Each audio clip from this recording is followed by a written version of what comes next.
No es con la víctima, tiene que ser con su prisionera. Ya casi termina. ¿Tiene una jugada final? ¿Pero por qué no habla con él? ¿Por qué no se escucha?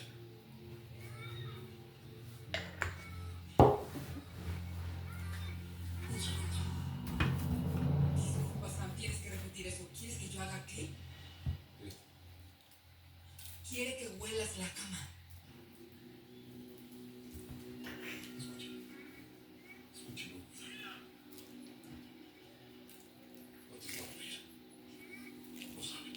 Pero habrá algo peor, algo que es más horrendo. Algo que le causa un gran impacto. Oh. ¿Y si ella no es prisionera? ¿Qué tal que ya está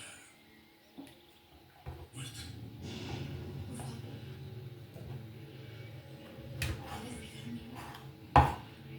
No puedo.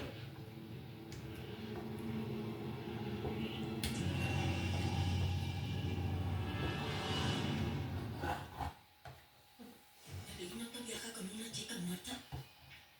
Sí. Solo piensa. Ella no reacciona. No forcejea. No está tratando de escapar. Sí. No compró todo eso para conquistar, sino para ocultar el dolor. Yo no entiendo.